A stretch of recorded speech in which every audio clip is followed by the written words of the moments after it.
Then Crockett calling Texas governor, okay, she's from Texas, the governor, Greg Abbott, who is paralyzed and uses a wheelchair. She called him Governor Hot Wheel. It's evident that the judge has had enough of Mr. Loud. At this point, it's not even about being tough. It's just stating the obvious. The judge calmly and quietly calls Mr. Loud out as he keeps fumbling documents and quoting non-existent laws. This is a great example of courtroom management, and you should respect the judge's ability to present the facts without resorting to harsh language. Such incidents act as a clear reminder of the political power dynamics in that courtroom. Bill Maher even calling the DNC strategy outmoded and uninspired. His remarks were direct, humorous, and spot on. The full story will be revealed soon, so stay tuned and don't forget to hit the subscribe button. Democrats seem to be struggling to match Trump's vigor and popularity. Let's face it, and their attempts to emulate his style haven't worked out too well. Let's get started. Who is, I thought, a big leader in the Democratic Party. Her quote is, "This is a terrible nightmare. Somebody slap me and wake me because I'm ready to get on with it." On with what would be my first question. And also, this is the way a leader, this is like how a podcaster talks or some shit. However, Bill Maher wasn't holding back when criticizing Jasmine Crockett's attempt at charm. He compared it to something you might hear on a podcast rather than from a legitimate political voice. And it hurts to be honest, because you would at least expect some recognition if you were going to imitate someone, Maher. However, he saw through it. Crockett's performance didn't seem daring to him. It lacked genuine honesty and seemed rushed and exaggerated. And let's face it, Donald Trump, the person Maher wasn't alone. His guest also observed the performance and provided a candid but critical evaluation.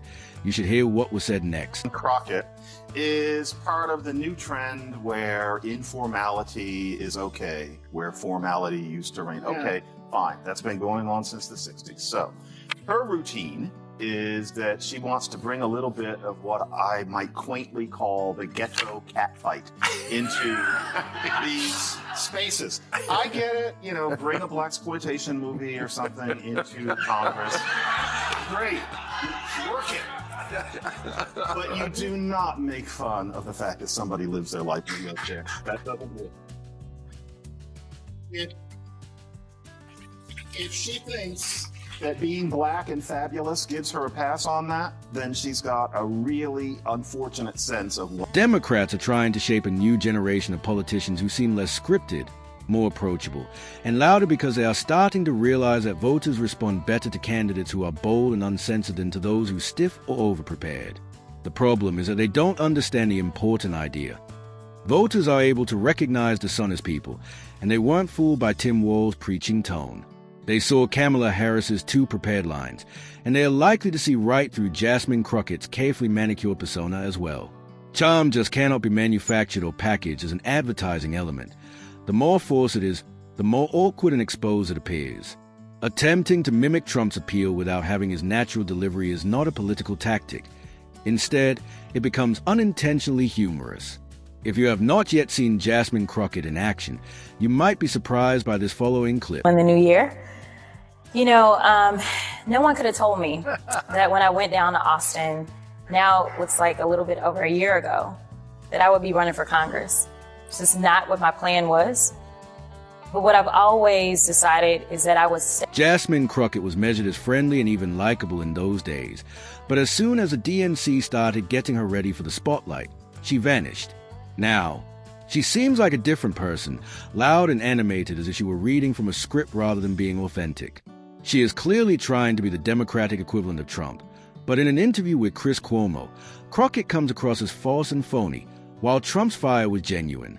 Bill Maher even attacked Hillary, denouncing both the behavior and the DNC's decision to back her. Character on Joe the cop. Yeah.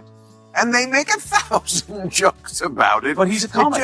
But it just shows you that, you can joke about these things without I'm fine with it. When you cancel one person, because it's a black woman who's doing it, they're not going to cancel her. Totally. That's the problem. You're right. She wears the magic armor. She wears a magic armor so she can do that. Yes, you're right. And both parties do that. Like when you're in our side, like if I made a fat joke about anybody in the world, How dare you from the left? If you make it about Trump or Chris Christie, it's just hysterical. That's right. That's what we got to get past. I know. That's those independent, what'd you call them? Independent and Critical thinkers. Critical thinkers. You know, like I tell people, I don't want the lemmings. I want the lions. You know, you can have the lemmings. You got 45% of the country are happy to follow. Sheeple. Oh, way more than that. No, I think they just stay on the sidelines. I think they watch what's going on and they're like, these people are fucked up. Let me just stick to my regular life. Politics doesn't affect me anyway. I'm not going to let this toxify my... I absolutely agree with Maher on this issue. Let's face it, if Jasmine Crockett hadn't been a woman of color, the criticism of her behavior would have been swift and harsh. Nevertheless, because she matches the right identity categories, the DNC shields her as though she were untouchable. Identity politics has a problem of being solely concerned with outward looks rather than aptitude and morality. Following suit, Claire Harris, the DNC, ignored the warning signs, labeled all criticism as racist, and now, as she struggles, they are encouraging her while quietly setting her up for failure, repeating the cycle. Last month, during a heated discussion, she even made reference to Nancy Mace as a child. Listen to it. Campaign coffers really are struggling right now, so she gonna keep saying trans, so that people will feel threatened. And child, listen, I want y'all to tell me whether or Do not call me a child. I am no child. I want Don't to find out I am a grown which woman. of those I am 47 years emails old. I have broken actually more glass have ceilings than you Chairman, have. I am reclaiming my time. You will not do that. Order. The debate quickly heated up around the trans movement and the left's desperate attempt to accommodate it. But when Jasmine Crockett lost her temper, she took it personally and accused Nancy Mace of using anti-trans rhetoric to raise money instead of defending her position. To be honest, the left's preferred tactic at the moment is to attack motivations when the facts are against them. If you can disparage your opponent, why engage in intellectual debate when you're losing the game? It's like